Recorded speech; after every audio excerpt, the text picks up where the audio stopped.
नमस्कार। आकाशवाणी से प्रस्तुत है समाचार प्रभात।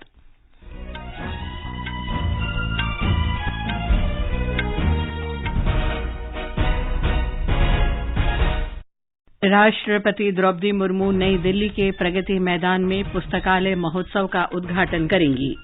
गृहमंत्री अमित शाह ओडिशा सरकार के साथ वामपंथ उग्रवाद और आपदा प्रबंधन पर समीक्षा बैठक करेंगे। इसरो आज शाम चंद्रयान-3 को चंद्रमा की कक्षा में प्रवेश कराने के लिए पूरी तरह तैयार। केंद्र ने घरेलू उपभोक्ताओं को पूरे वर्ष उचित मूल्य पर चीनी मिलने का आश्वासन दिया। और बैडमिंटन में एचएस प्रणय और प्रियांशु राजावत के बीच ऑस्ट्रेलियन ओपन का सेमीफाइनल मुकाबला आज।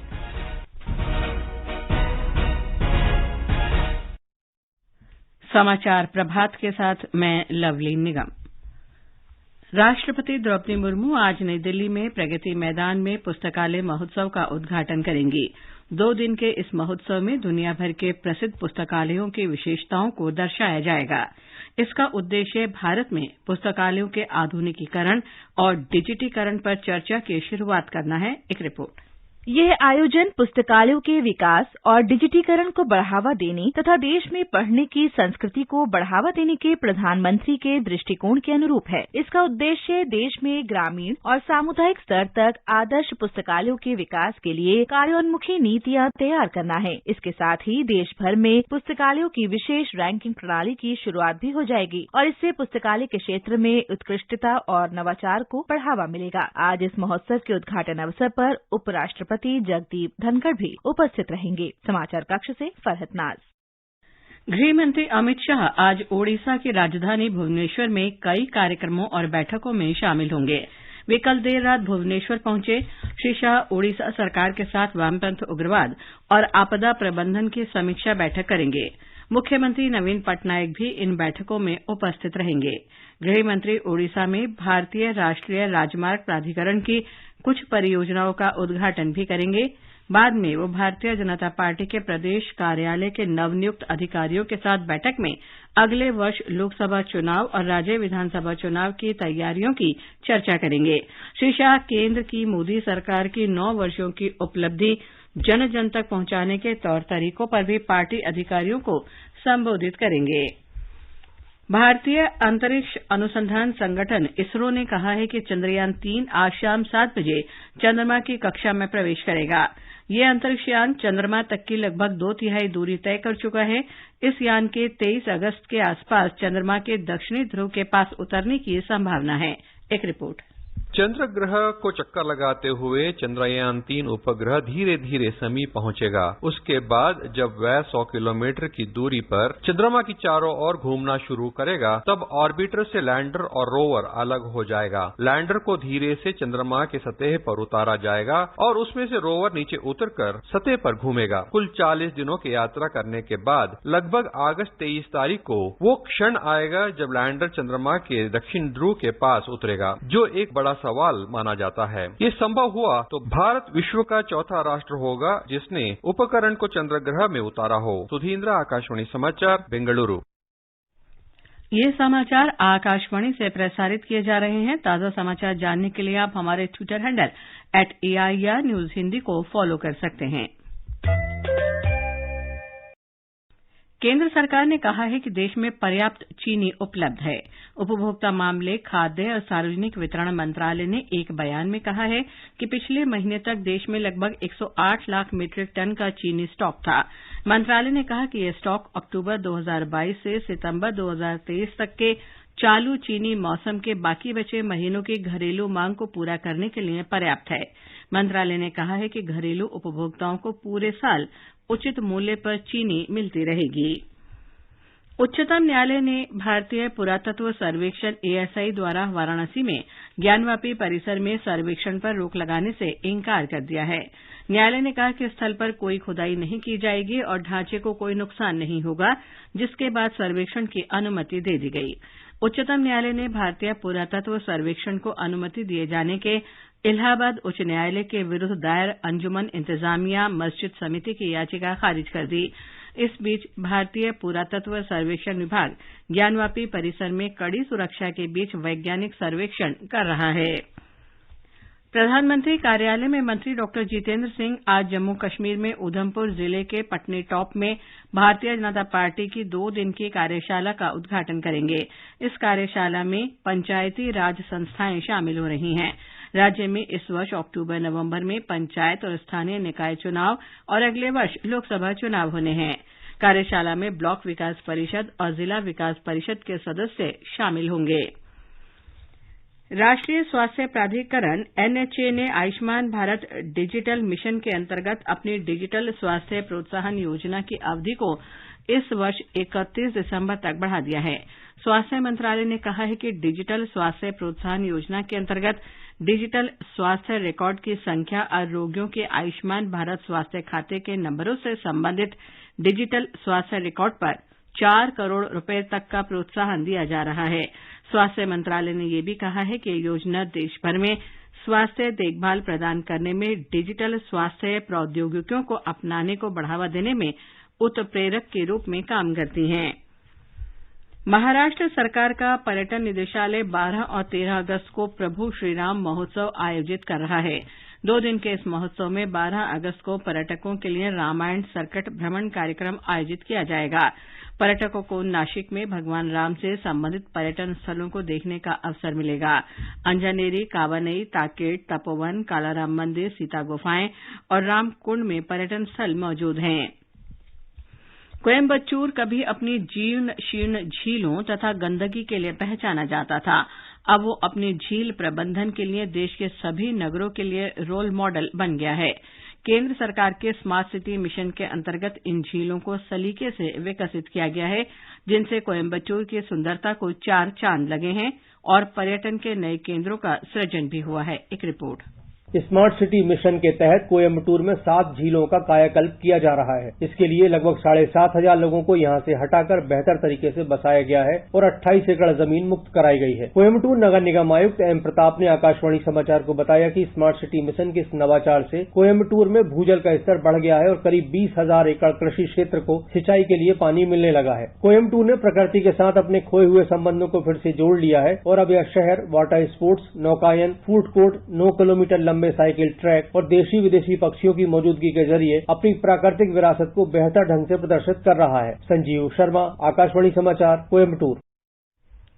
स्मार्ट सिटी मिशन की शुरुआत 25 जून 2015 में हुई थी।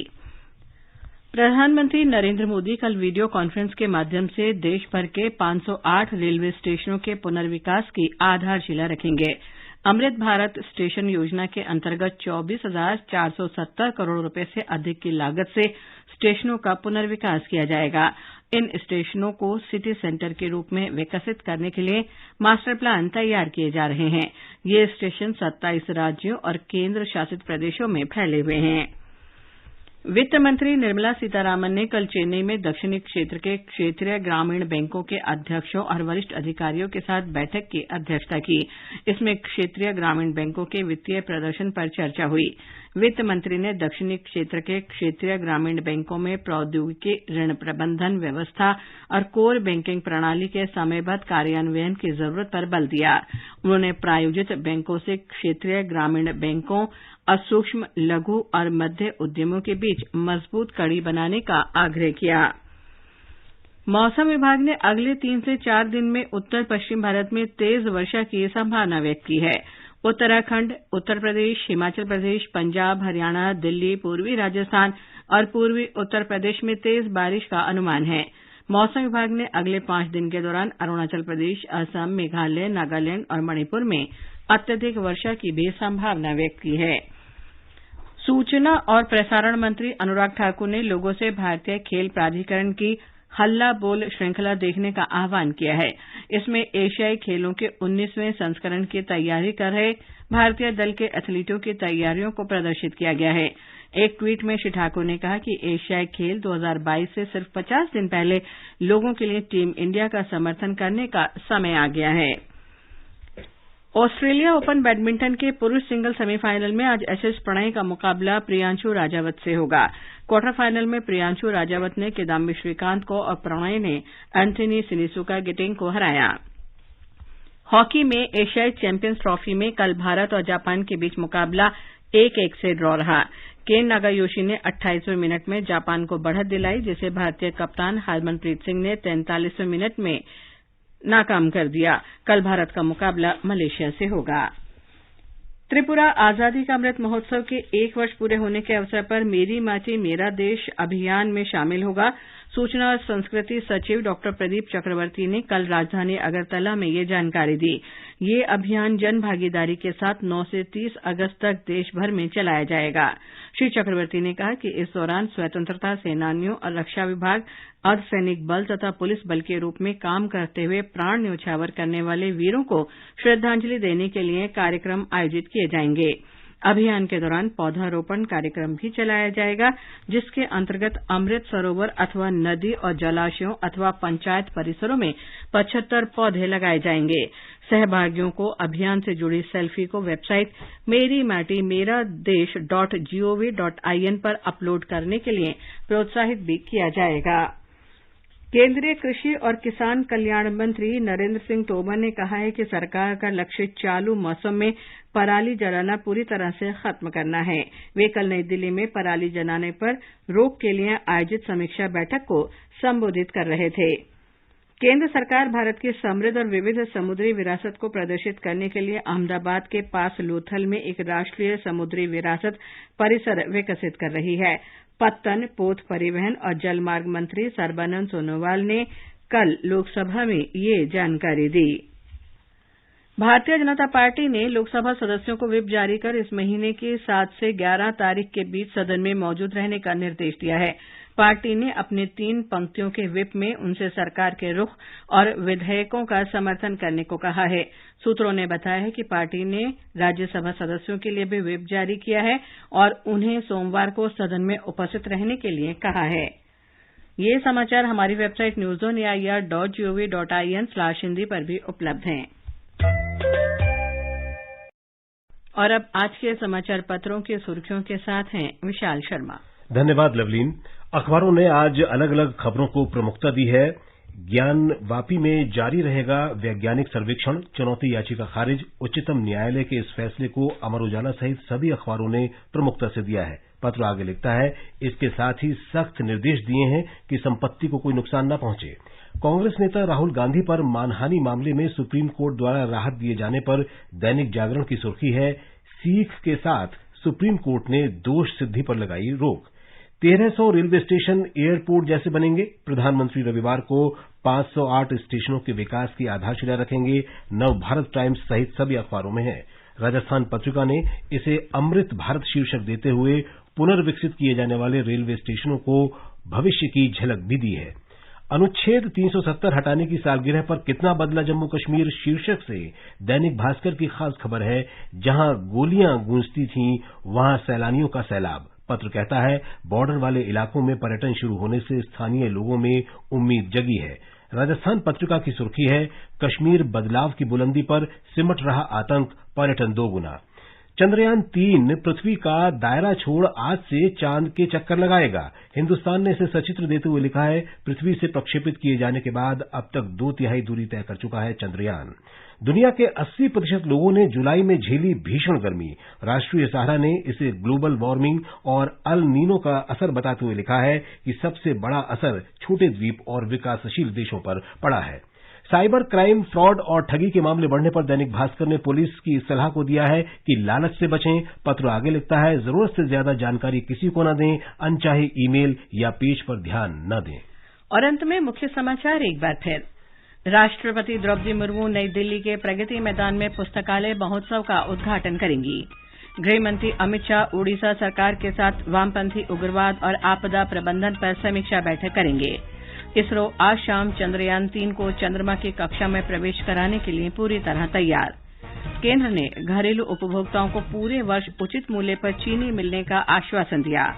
और बैडमिंटन में एचएस प्रणय और प्रियांशु राजावत के बीच ऑस्ट्रेलियन ओपन का सेमीफाइनल मुकाबला आज। इसके साथ ही समाचार प्रभात का ये अंक समाप्त हुआ। नमस्कार।